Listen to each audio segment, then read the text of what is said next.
थोडं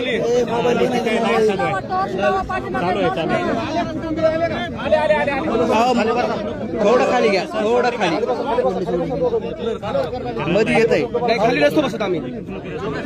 योगेश्वर प्रेमचं काय झालं लाईव्हच्या? दिली चेक करा. आलीच नाही.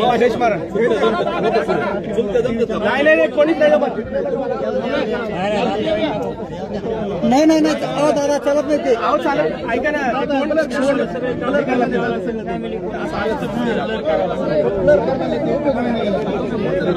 ओके का बघा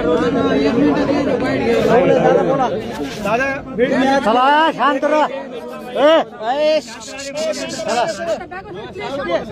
सर थोडं पाठी घ्या ना हो सर.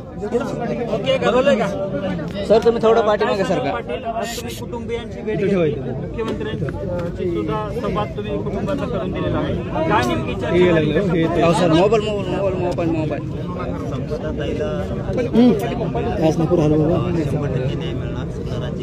त्यांच्या पाठीशी थोडं पाठीमागे घ्या हो.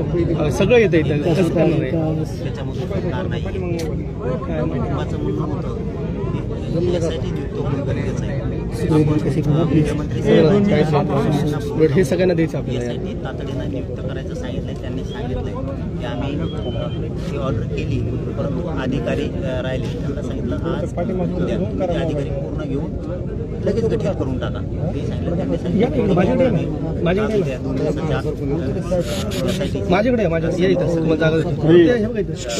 शब्द पूर्ण फ्रेम मध्ये दिलाय. माननीय आमचे मुख्यमंत्री एकनाथजी शिंदे साहेब यांच्याशी चर्चा झाली. ती शिंदे साहेब पण आता कुटुंबियांशी बोलले. कुटुंबियांशी पाठीशी त्यांनी ठामपणानं सांगितलं. राज्यमंत्री आपले शिंदे साहेब, आपले कदम साहेब, योगीजी कदम साहेब यांच्याशी त्या संदर्भात बोललो. आणि मुख्यमंत्र्यांनी स्वतः याच्यामध्ये स्वतः ॲक्टिव्ह आहे मुख्यमंत्री. त्याच्यामुळं या संपादताईच्या प्रकरणाला 100% न्याय मिळणार. आम्ही सुद्धा सगळे या कुटुंबियाच्या सोबत आहेत. त्यामध्ये असण्याचं काही कारण नाही. आता प्रकाशदादा सुद्धा इथं होते. सरकार पक्षाच्या वतीनं माजी मंत्री प्रकाशदादा सोडते. दादा तुम्ही आता भेट घेतली, तुम्ही कुटुंबाशी सातवात भेट घेतली, चर्चा देखील केली. मात्र ह्या प्रकरणाला जे आहे ते वेगळं वळण्याचे देखील षडयंत्र सुरू झालेलं आहे. नाही ते वेगळं वळण आपण लावू देणार नाही. चिखलपेक राजकारण उतारलं की होतीच. प्रकरण वेगळं न्यायचं तिसरीकडं हे काम केलं जातं. असं कधी होणार नाही. कोणाचं प्रकरण मुकदमावर नेऊन फ्री असं काहीतरी उलटं करायचं आणि कुठंतरी काही न्यायापासून वंचित राहायचं. असे प्रकरण व्हायला नको. मग त्या मॅटरमध्ये काय अर्थ नसतो. कारण एक लेकरू आहे आपलं आणि त्यांचा इतक्या काय म्हणून त्याला ताण देऊन टेन्शन देऊन त्यांना परावृत्त केलं गेलं आत्महत्येसाठी. अशा प्रकरणात तुम्ही तुमच्या जुने डाव आणणार. कुठं हे कुणाचं प्रकरण आत्महत्येचं प्रकरण तुम्ही मुकदमावर नेऊन हे योग्य नाही. ताईला ते कसा न्याय मिळणार? आपण सगळेजण ही जीवनाच्या ताईला न्याय देण्यासाठी आज लोकसमोर रडतात की आई बाबा बाबा सुद्धा नाही.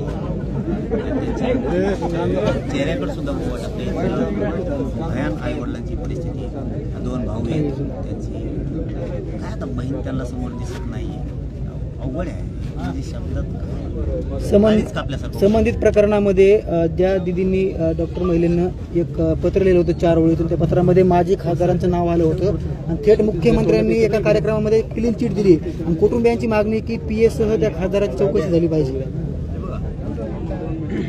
त्याचं नाव घेण्यापेक्षा यासाठी चौकशीत कोणीच मागणार कोणी पण असो पक्षपातीपणानं होणार. मुख्यमंत्री साहेबांच्या भूमिकेनं आत्ताच आम्ही त्यांच्याशी बोललो.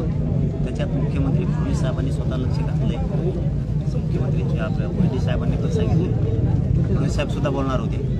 ते PR-ला कुठे गेल्यामुळे ते काहीतरी कार्यक्रम आहे त्यामुळे कुटुंबाशी नाही बोलू शकले. आज उद्या 100% ते कुटुंबाला बोलणार आहेत. त्यामुळं एकदा यासाठी गठीत झाली दूध का दूध पाणी का पाणी सगळ्यांचं होणार. एखाद्या आपण जे नाव घेतो तिसरी सुद्धा लय मोठी असू शकते. मी कुटुंबाच्या पाठीशी पण हे जरा यांची कल्प्याकाचं संपत आहे. हे राजकारणी मसाला याच्यात असला ना मग आपल्याला काही सुचत नाही. त्यामुळे त्या कुटुंबियांना खरं बोललो.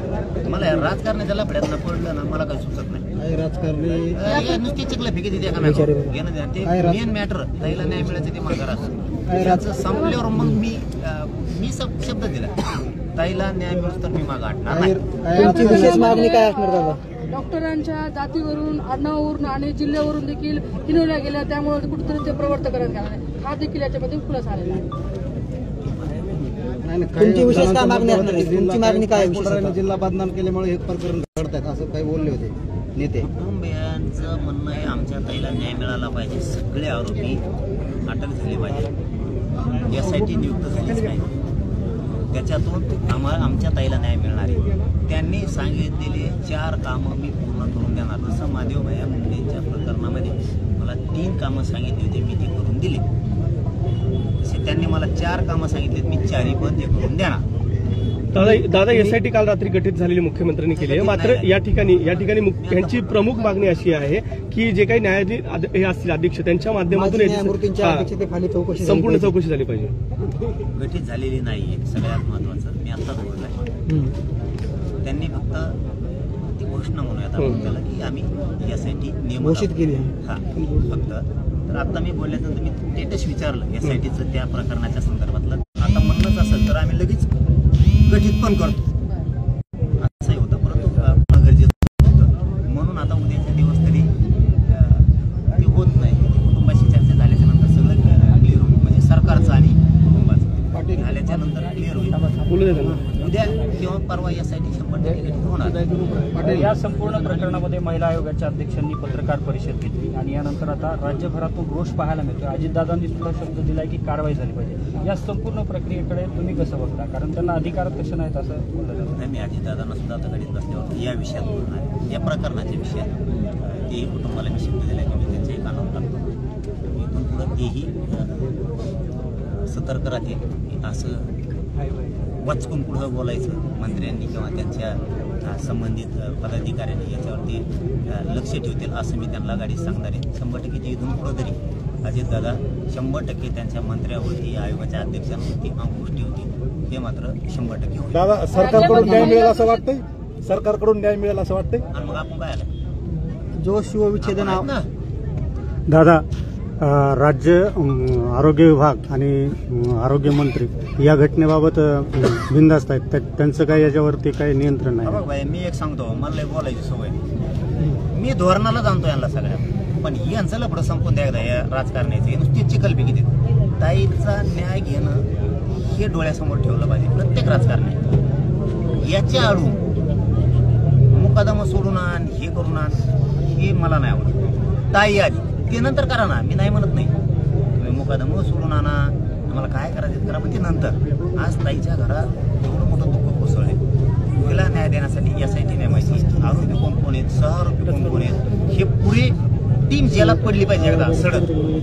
मग बाकीचे कुठं नाही करणार. म्हणजे ह्या हत्येच्या आडून तुम्हाला दुसरे काम करून घ्यायचे, भरकटायचं पुन्हा हे मॅटर. आणि ताईचं मॅटर असं कितपत पडू द्यायचं हे योग्य नाही. आपण याला बरोबर सोयीला लावू. राज्यामध्ये महिला सुरक्षित नाहीत असं देखील समोर येत आहे. गृह विभागाचं या ठिकाणी अपेक्षा असं आहे, याची पुढे अशी संपदा व्हायला नको यासाठी आपण काय ते सरकारनं करायला पाहिजे. याच्यासाठी आरोपीला लई दिवस न चालवता, केसला लई दिवस न चालवता फास्ट ट्रॅकमध्ये तातडीने चालवायचं. 1 वर्ष 6 महिन्याचा विषय संपून टाकला तर इथून पुढे असे प्रकरण होणार नाही.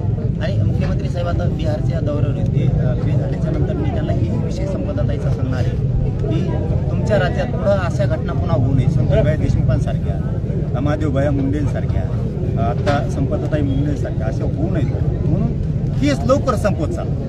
आरोपी धरायचे, SIT नियुक्त करायचे, तपास ताबडतोब करायचा, चार्जशीट ताबडतोब दाखल करायचं, फास्ट ट्रॅक कोर्टात चालू विषय आरोपी डायरेक्ट फाशीवरती नेऊन चढवायचे. म्हणजे मॅटर होणार नाही तिथून पुढे. कारण हे मॅटरची मागणी आपण ती पण केली त्यांच्याकडे, शिंदे साहेबांकडे सांगितलं होतं, एकनाथ शिंदे साहेबांना, आणि मुख्यमंत्री साहेबांनी त्यांना सांगितलं फास्ट ट्रॅक कोर्टात चालू. कुटुंबाने ही देखील मागणी केलेली आहे की आता त्यांना पलटण प्रशासनावर अजिबात विश्वास नाही, जे प्रकल्पचं नाव ते पिढीमांचं नाव ते आता सामंजस्याने संवाद होतो सरकारच्या आणि तिथं चालवायचं. काय प्रॉब्लेम नाही, पुढे राहिलं तर काय प्रॉब्लेम नाही. आपण लढाई लढलेलं ना, मोठं मॅटर राहिलं तरी काय फरक नाही. पाटील, एक आता प्रश्न सगळे आहे. राजकारणी येऊन गेले, प्रत्येक राजकारणी येऊन शब्द देऊन जातो असं कुटुंबियांचं सुद्धा मत आहे. काही महिला होत्या, त्यांचं म्हणणं आलं प्रत्येक जण सांत्वन करतो, मात्र आतापर्यंत आम्हाला काहीच हाती लागलं नाही. पुढे कशा पद्धतीने तुम्ही यामध्ये लक्ष द्या? नाही, मी आजच जातो. ताई बोलल्यात तुम्हाला, मला नाही माहिती. राजकारणी काय बोलून गेले हे मलाही माहित नाही, आणि राजकारण्याचं कामच ते असतं. आले, शब्द दे, आश्वासन दे, निघून जा. मी त्यांनी सांगितलेल्या 4 मागण्यातल्या 3 मागण्यापर्यंत त्यांना लगेच नेले. वाटलं की कुटुंबाला बोलून घ्या माझं समोर, लगेच नेले. SIT घोषित झाली का नाही झाली ही ताळमेळच होती, ते क्लिअर करून दिलं. मुख्यमंत्री साहेबांची उलटी कुटुंबाशी बोलले, त्यांनी सांगितले, घोषित केलं.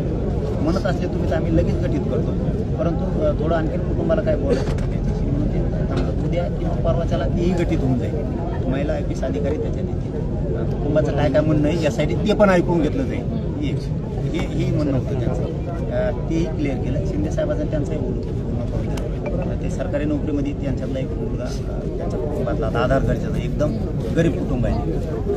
त्यांचे ते सांगितलं तुम्ही आता सगळेच मीडिया बांधवासमोर नाही सांगत. त्यांचे जे 4 विषय माझ्याकडे होते त्यातले जवळपास 3 संपवले. म्हणजे काय, इथं येऊ कोणताही यांना म्हणत होते की येते शब्द येते. मी राजकारणी नाही, मी लगेच इथंच रिझल्ट, अर्धा तर रिझल्ट त्यांना इथंच दिला. एसपीच्या बाबतीत काय सांगाल? कोण तिथले SP? जोशी SP आहेत सातारा. ज्यांनी लाठीचार्ज आंतरवालीमध्ये केला ते ज्यावेळेला तिथे एसपी हा. त्याची एसपी तिथे आहेत आणि म्हणून ते matter. त्यांच्या पोलीस अधिकाऱ्यांना वाचवण्याचा मी त्यांना खेटायला पक्का आहे, त्यामुळे ते मॅटर मला ह्या मॅटरशी नाही. ओके दादा. ठीक आहे दादा, ठीक आहे, ठीक आहे दादा, ओके, एक थँक्यू. प्रश्न आहे पाटील. काही राजकारणी येऊन म्हणले की काही पण पुढाऱ्यांनी झालंय. जिल्ह्यात इथं येऊन वातावरण निर्मिती केल्यामुळे, दूषित केल्यामुळे हे प्रकार घडत आहे. काय केलं काही पुढाऱ्यांनी जिल्ह्याचं नाव बदनाम केल्यामुळे असे प्रकार घडत आहे असं म्हणलं. एवढं चला, ओके. धन्यवाद दादा. दादा धन्यवाद. बस नाही. बस धन्यवाद दादा. ठीक. ओके दादा, ओके. धन्यवाद. आणि हे